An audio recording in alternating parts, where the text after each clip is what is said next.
guys, welcome back to my channel. It's your girl TRB.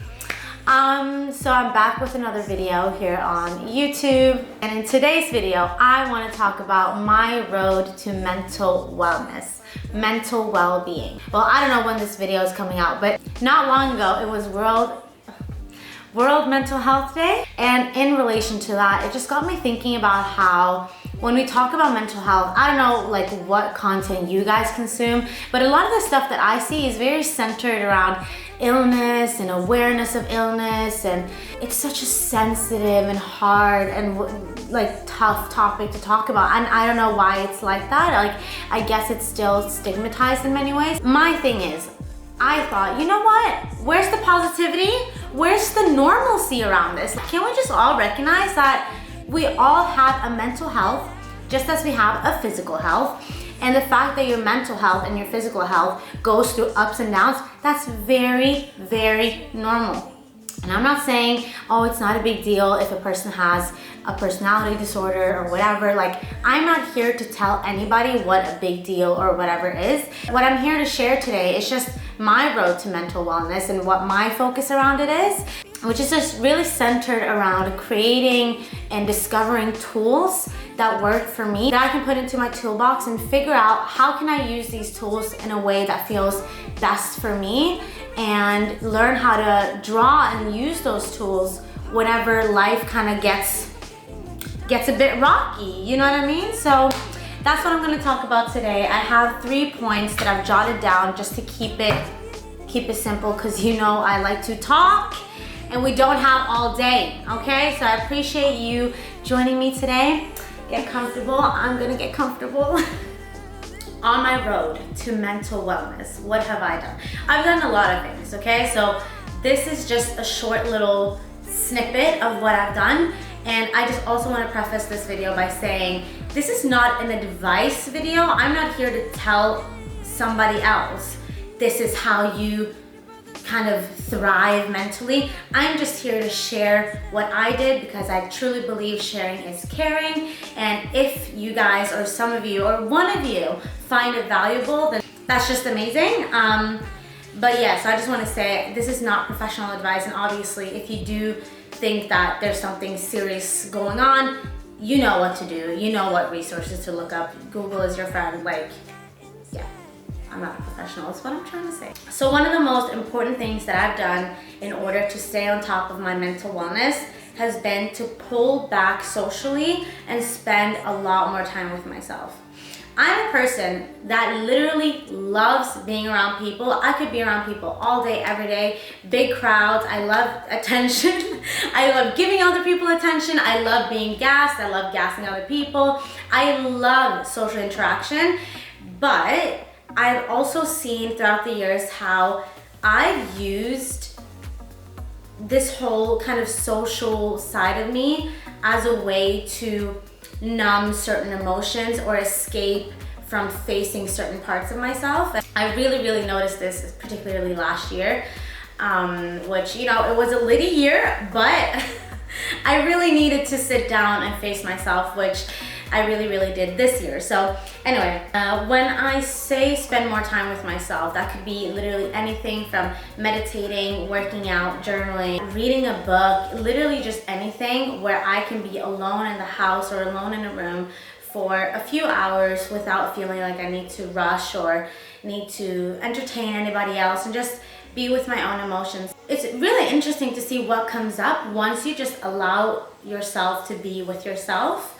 And I know, especially for me, when I journal, that's a really good way for me to sort out my emotions, sort out my thoughts. What is it that's really going on in my mind, you know? I really feel like all the messiness that goes on in here really just gets put down on paper, and it's just a really good way of acknowledging what I feel. And I used to be really afraid of journaling, honestly, before. Like, I would journal, but I would focus it a lot on just gratitude and positivity, which is really good as well. But I'm a strong believer in the law of attraction. So up until very recently, I honestly believed that if I wrote down the dark kind of heavy emotions that I felt, that I would manifest more of that. But what I've actually learned later on is that there's a massive difference between journaling and scripting, where scripting is when you kind of write out what you want to happen, while journaling is just kind of dumping all the kind of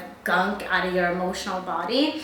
And there's this one girl on YouTube that's called Ella Ringrose, I think her name is Ella Ringrose, that I'll link her video below if I can find it. She talks about how journaling is like, imagine that you're a cup, and in your cup you would like coffee, but you currently have vodka in your cup. So if you were to just focus on the positive and just attract like all the positive stuff, which would be the coffee, you would mix that with the vodka and it would just taste weird, right? So journaling is basically kind of dumping out all the vodka from your cup so that you can bring in the coffee. So that's the analogy that she used, and I thought that was a really good example of how journaling is in fact a really safe thing to do. I let it out, I embrace that emotion, I acknowledge it for what it is so that I can move on from it, so that I can release its hold on me. So yeah, that was number one. I've talked a lot already. Moving on to the second point, which is number two. I started filling my ears and filling my mind with stuff that's really good for me to hear. Meaning that sometimes my inner dialogue wouldn't always be kind. Do you know what I mean? Like my inner dialogue would be quite harsh on me and it would just speak down on me, and I really didn't like it. So I followed a tip from one of my mentors, or one of the people that I consider a mentor in my life, is GaryVee, and he says you need to just fill your mind with positivity. When your circumstances, when your inner dialogue, when your current reality isn't reflective of what you would want it to be, you need to seek out that positivity elsewhere. And if you can't find it in your immediate circumstances, that's why we have the internet. Like, listen to podcasts. I listen to podcasts, I read, I'm very deliberate on who I kind of allow into my social media feed. There are a lot of people that I've muted on Instagram, for example. I'll follow like different therapists. You know what, like actually my description box, I'll make sure to link all the Instagram users that I follow that really just kind of bring that positivity into my feed.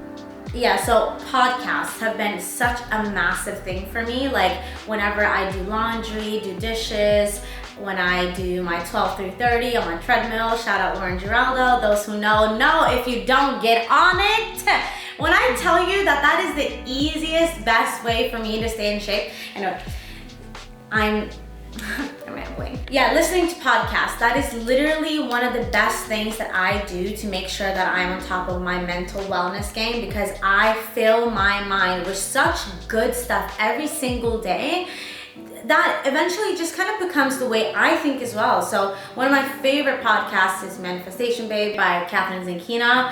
GaryVee's podcast, I don't remember what it's called, but GaryVee anyway. And Africa Brooke's podcast called Beyond the Self. So those three are my current like top favorites.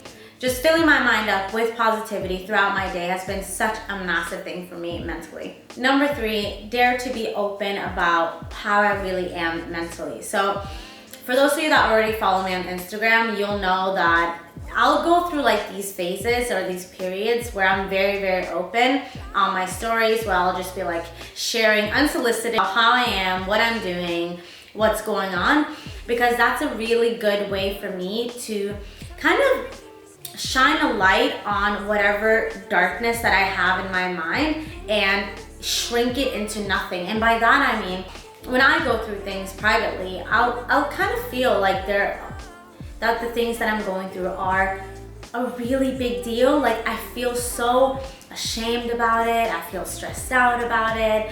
I'll be sitting here thinking that I'm the only one going through it. I know we're not alone, and you're never like the only one going through whatever you're going through. And I know that, but in that moment, that's what I'll truly be feeling. So when I share stuff on social media, it's just to kind of prove to myself that this is normal, and show other people this is normal, and we really don't need to make a big deal about feeling mentally like down. Like that's the thing about the way I choose to approach my kind of mental health, whatever on Instagram. I choose to just be really, really open about it because I want to just show people that it's completely normal for life to go up and down and sideways, and God knows, like, I don't have, like, I'm not diagnosed with anything. I don't have anxiety. I don't have depression.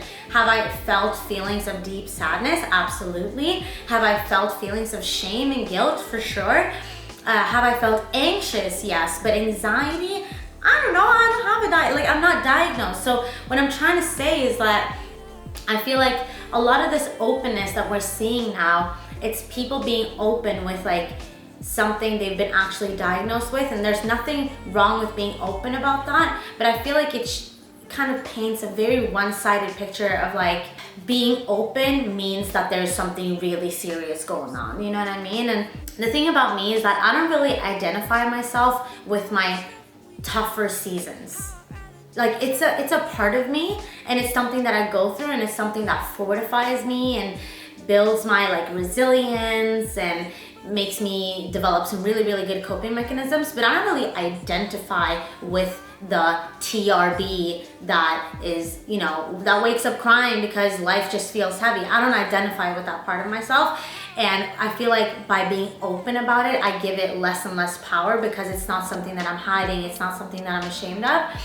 But I have experienced that sometimes when you are open, people will maybe like read into it a bit much, and I'm not blaming those people. I think it comes out of a place of concern, but the point that I'm trying to make here is that on one side, we're kind of encouraging this openness, but on another hand, when people are open, we kind of tend to give people these labels of, oh, they're depressed, oh, they have a disorder, or there's something seriously like wrong with them.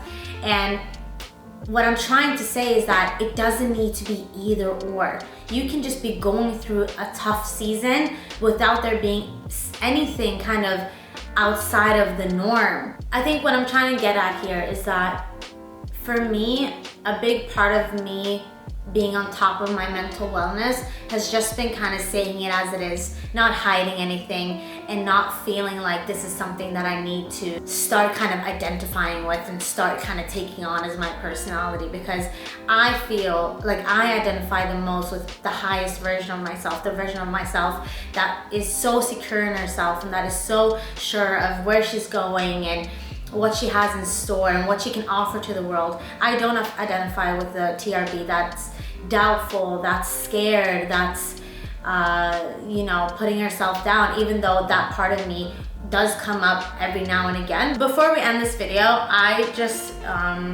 felt compelled to share these two books that I've been reading over the summer.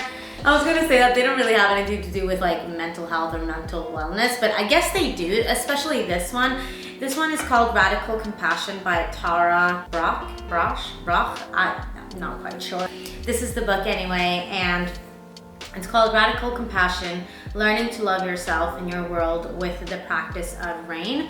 You know, I'm not gonna give it away, but it's a really, really just, I don't know. If a hug was in a book, it would be this one. Do you know what I mean? I genuinely feel like my soul gets so nourished when I read this book, and it's about how this rain is this technique basically where you recognize, allow, investigate, and nurture whatever emotion that comes up in your body, and it teaches you to kind of recognize like, okay, what am I feeling? Can I be with this? And then investigate it and then nurture it. So it's about really feeling your feelings, which has been massive. I'm not even like, I'm just on page 75, but still, it's such a lovely book. And this one, the next one is called The Big Leap by Gay Hendricks. Such a good book. This book is basically how, it talks about how most humans, they have this upper limit, meaning that we have an upper limit of how good we allow ourselves to feel, how much money we are comfortable having, how amazing we are able to have it in a relationship before something inevitably has to happen, and then we'll like pick a fight. Anyway, it talks about how we all have this upper limit, like this upper like kind of thermostat, and that when the temperature kind of gets too hot, meaning that things are too good, we have too money, things are too good in our relationships, there are certain like things that we'll do subconsciously to bring ourselves back to like a lower thermostat level, or like a lower like kind of limit that doesn't exceed our upper limit, so that we can remain in a place of familiarity. I also have my journal here. I don't know, maybe I thought that I was gonna share some of my journal entries with you guys, but that's private. So those are my 3 kind of, I don't know, my little mini list of things that I do to make sure that I stay on top of my mental wellness game. I hope you guys found this video interesting or helpful, or that, you know, you found some value in it. After I started sharing a lot of stuff on Instagram stories in particular, a lot of people have reached out to me saying that they really appreciate it when I am open and when I am vulnerable and when I just share whatever it is that I have to share. So that's why I'm making this video, because I do really believe that sharing is caring, like I said earlier. So if you guys want to see more of me, feel free to follow me on Instagram and go to my website. That's right, your girl got a website. That's TURID.Rachel.com, TwitterRachel.com, and I have the same name on Instagram. But yeah, if you guys liked this video, feel free to leave a comment, share it with a friend, give it a thumbs up, subscribe, whatever. And if you want to see more videos of me, let me know and I'll see what I can do. Okay, girl? So until next time, you guys, thank you so much for watching, and have a lovely day. Mwah.